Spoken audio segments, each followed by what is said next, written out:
마가복음 9장 말씀을 함께 읽었는데요. 앞부분의 내용에서는 예수님이 제자 몇 명을 데리고서 높은 산에 올라가셨을 때 있게 된 사건, 소위 변화산상에서 주님이 영광스럽게 변화된 모습이 표현되어 있습니다.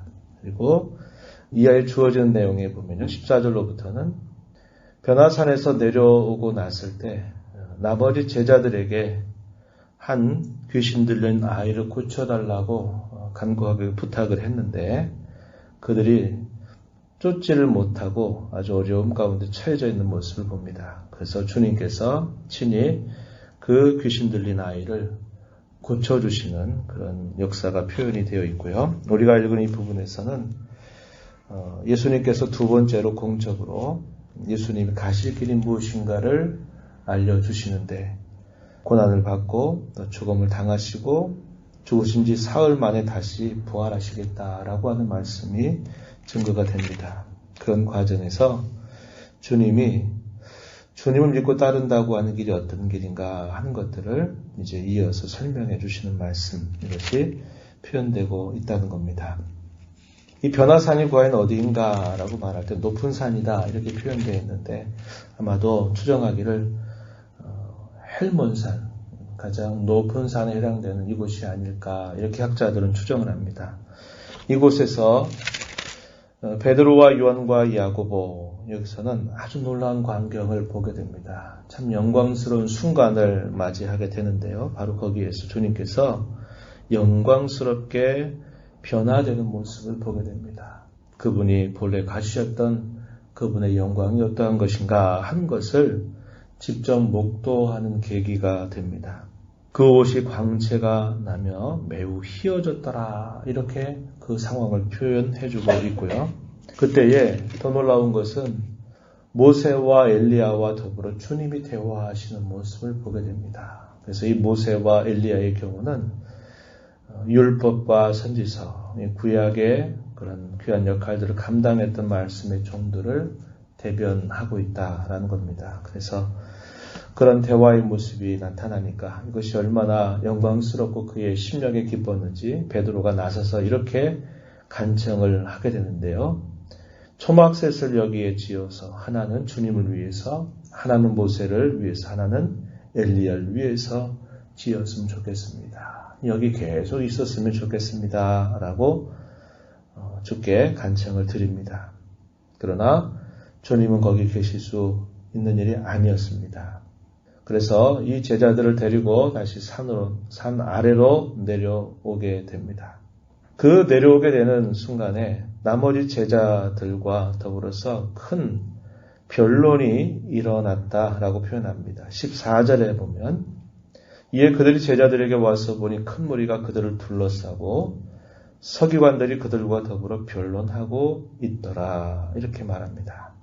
무엇 때문에 그런가 했더니 귀신 들린 아이를 고쳐달라고 부탁을 했는데 이들이 능히 그 아이를 고쳐내지 못한다라고 말하면서 예수님에게 나와서 묻습니다. 17절에 보니까 선생님 말 못하게 하는 귀신 들린 내 아들을 선생님께 데려왔습니다.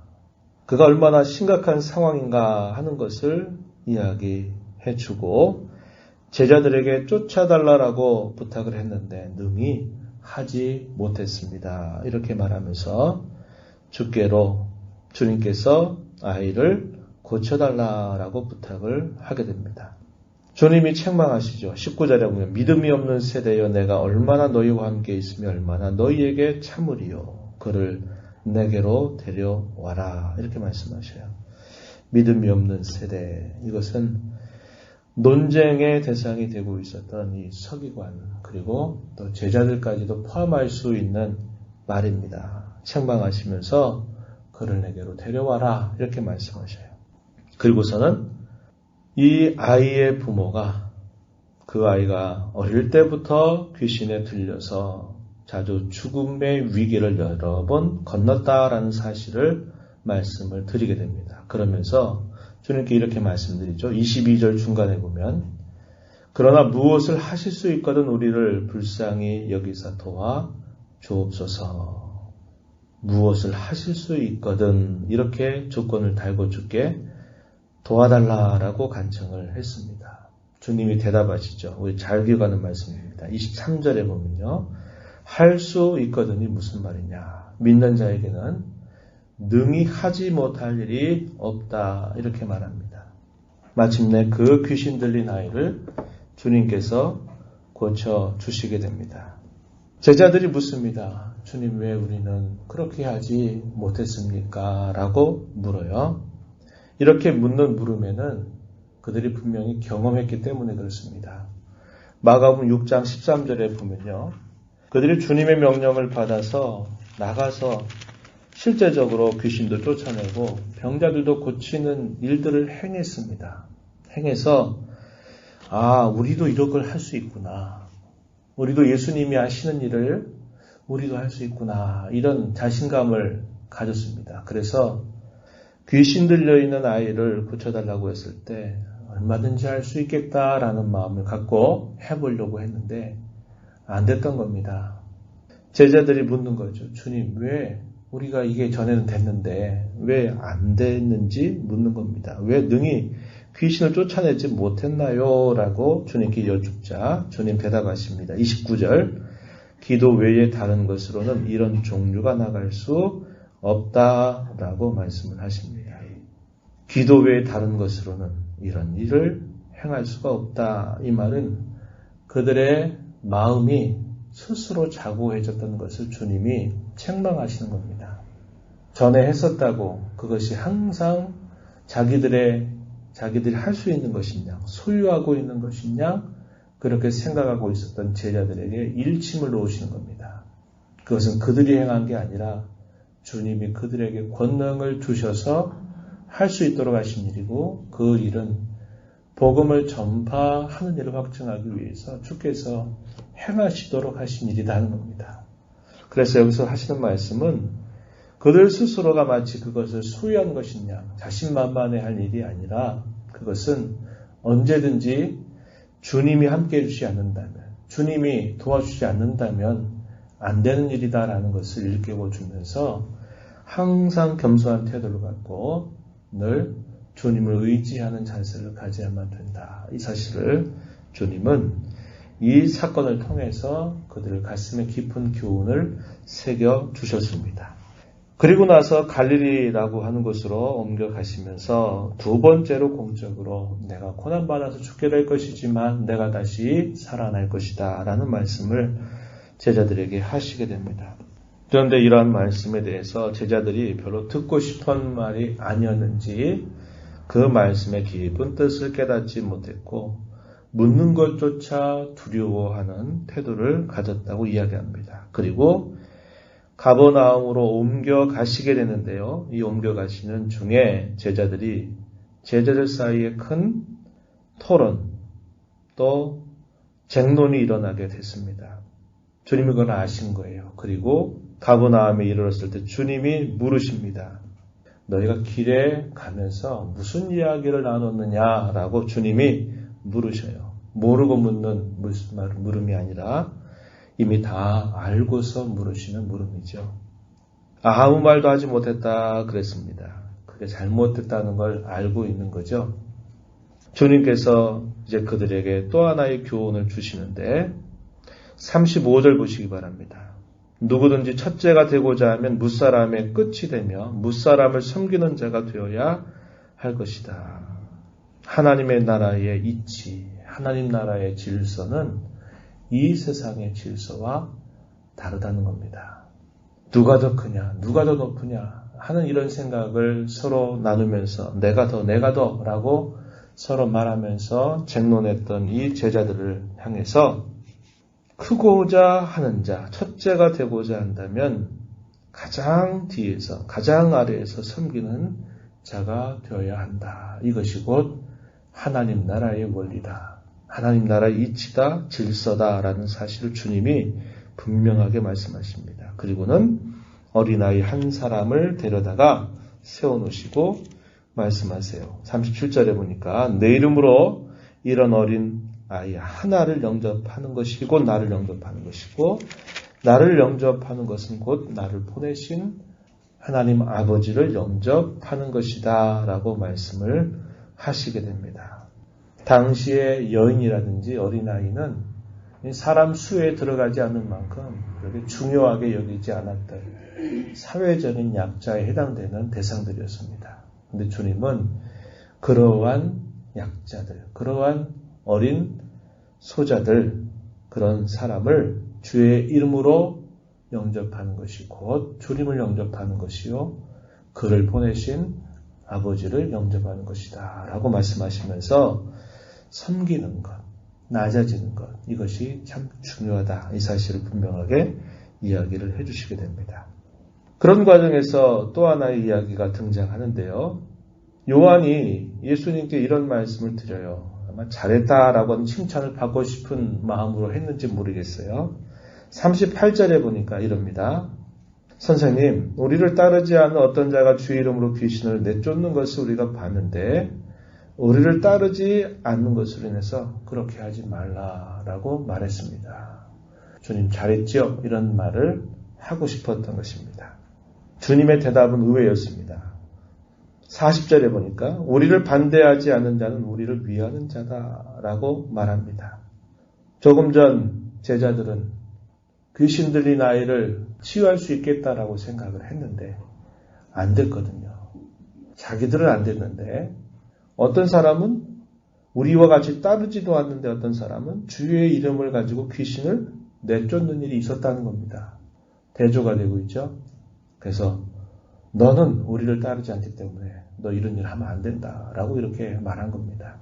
자신들의 전유물처럼 무조건 자신들의 편에 함께 해야만 되는 것처럼 생각을 하고 금하게 했다는 겁니다. 그런데 주님은 우리를 반대하지 않는 자는 우리를 위하는 것이다 라고 말씀을 하시게 됩니다. 그러면서 또 한 번 이야기를 하시는 것은 작은 자 한 사람을 우리가 귀하게 여길 것을 주님이 말씀하시는 겁니다. 41절에 누군지 너희가 그리스도에게 속한 자라 하여 물 한 그릇이라도 주면 내가 진실로 너희에게 말한다. 그가 결코 상을 잃지 않을 것이다. 하지만 나를 믿는 이 작은 자들 중 하나라도 실족하게 하면 차라리 연자맷돌이 그 목에 매여서 바다에 던져지는 것이 낫다. 이렇게 이야기해서 지극히 작은 자를 실족하게 하는 일, 반대로 그를 섬기는 일, 이것이 상을 받느냐 아니면 차라리 연자맷돌을 그 목에 메고 바다에 던져지는 것이냐 하는 것을 비교하시면서 말씀하십니다. 그러면서 죄에 대하여 두려움을 가질 것을 주님이 말씀하시는데 손이나 발이나 눈이 차라리 범죄한다면 그것을 찍어내버리고 빼버리면서 영생에 들어가는 것, 하나님의 나라에 들어가는 것이 지옥불에 성한 채로 들어가는 것보다 훨씬 낫다라는 말씀을 주님이 하시게 됩니다. 이 말씀을 보면서 주님은 자신을 따르는 그런 태도나 삶의 모습이 어떠해야 되는가 하는 것을 잘 보여주고 계십니다. 주님을 따르는 길은 고난이 없는, 죽음이 없는 영광을 말하는 게 아니라 죽음과 고난을 통과한 영광을 말해주죠. 변화산 사건의 그 아름답고 멋진 광경을 보니까 그걸 원했어요. 여기가 좋사오니 여기 초막 셋을 짓고 계속 있었으면 좋겠습니다. 그러나 주님은 제자들을 데리고 내려가세요. 그 영광이 보여주긴 하시지만 주님은 나는 고난받아 죽고서 다시 살아날 것이다 라고 말씀을 하십니다. 그래서 주님을 따르는 길은 고난이 없는 영광의 길이 아니라 이 고난을 통과한 영광의 길임을 보여주시고요.